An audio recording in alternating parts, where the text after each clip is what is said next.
Hi, welcome to The Honest Actor. Today we'll be talking about lighting. Lighting is a game changer.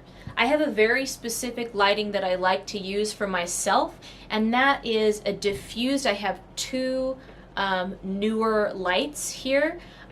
They're diffused, so they have diffusers on the top of them, and they are currently set in a yellow light setting. So you can see that I prefer this solid color of background. I don't like using white because I'm so white. I don't really need to be more washed out than I already am. And the yellow light provides my skin with a little bit more dimension. It's more flattering. Let me show you what happens when I make the light blue. Or sorry, make the light white. So what you can see now is that I have become quite a bit paler. I don't know how much my hair color has changed because I can't really see it, but I'm definitely a different shade. You can even see that the wall behind me has become more blue because there's a white light shining on it. Now, depending on the tone of the audition, I might use this lighting, and I will definitely adjust the lighting for skin tone. So I'm going to show you again. This is completely white light coming out of these lights now, and I want to show you when I make it completely yellow. Big difference here. You can see this wall now looks gray, and there's a lot more, especially if I move these lights, there's a lot more of a yellow pigment and everything, and I think my hair looks a lot redder, right? I'm still going to be pale. It's not about changing my skin color, but it's just about changing the tone of everything. So this, to me, is a darker tone. The wall is less blue. There's a sense of it. Everything's quite yellowed at the moment. Now, what I like to do is a combination of the two. So let me go back to my original favorite. This is some variation on that. I think I've adjusted this to be still a little bit yellow.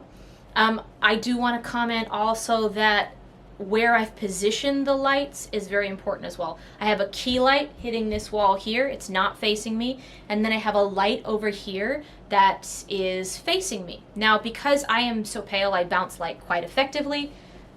So if I put this light too much on me, I get brighter very quickly. Just like if I didn't have the key light quite on the wall. You can see now we also have a butterfly shadow, which for self-taping, I don't personally like. I like to eliminate all the shadows that I can. For self-taping, it honestly doesn't matter if there's a little bit of shadow. The most important thing for lighting is that we want to see your whole face, and that we want to make sure that hair is not in the way, creating shadows on the face, right? We want to see all of your face. It doesn't matter if you don't have a blue wall or if you're using a ring light, which is also quite effective. It matters how lit you are. And as a bonus, I would recommend, especially if you are on the paler side or your skin tone seems to sort of show up in a way you don't like on that harsh blue light, that you invest in a light that transitions from blue to yellow. I use newer lights. I've also used a newer ring light. I just like the brand. You can see as well if I change how close this light is. Now it's quite aggressive, right? If I take it away, then we have a lot more shadows. So there's the positioning of the light, and basically if you want to do it with two lights, if you're not using a ring light, the only reason I would recommend that you all have, especially if you're in Vancouver or Toronto, not so much if you're in Australia, but it's very dark for a lot of the year, and what a ring light can do is if you just have a ring light, it's only filling light from the center, so it means that you're going to get a lot of darkness around the back, and it looks a little bit like a horror movie.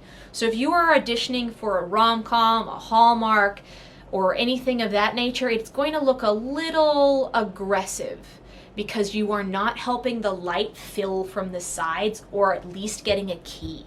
So if you have a ring light but you know you're going to be filming in the dark, I would definitely recommend investing in a key light. Now, a key light just means that we're going to key the back wall and fill in some of that, okay? Because we all know that a ring light's wonderfully flattering in the sense that it's a beauty light, right? So I'm not devaluing ring lights. I'm just saying the reason that I don't do it, first of all, it's a halo light, which which I find quite aggressive on my eyes. But also, if it is dark, like I'm filming in the dark right now, I wouldn't have enough light to appropriately light all of my face. Okay, so tips from today. If you are unhappy with your light because the blue or the white blue light is not flattering you, you have the option to get a light that goes from blue to yellow. Look at your backdrop. Maybe it is a color that doesn't quite work for you. I prefer blues and grays, but you can experiment. It's completely up to you. You can get photo paper. You can get canvas is a great option, or if you have a great landlord, you can just paint your wall, knowing that you may have to paint it back later. Then as well, you're wanting to have either two lights, one coming at the 45-degree angle here and a key light, or a ring light with possibly a key light in the background. Lighting will change your world if you can get it right. So if you are sensitive like me and you enjoy just feeling a little bit more comfortable on camera, knowing everything's set up the way you like it, I would definitely make this one of the things that you invest in.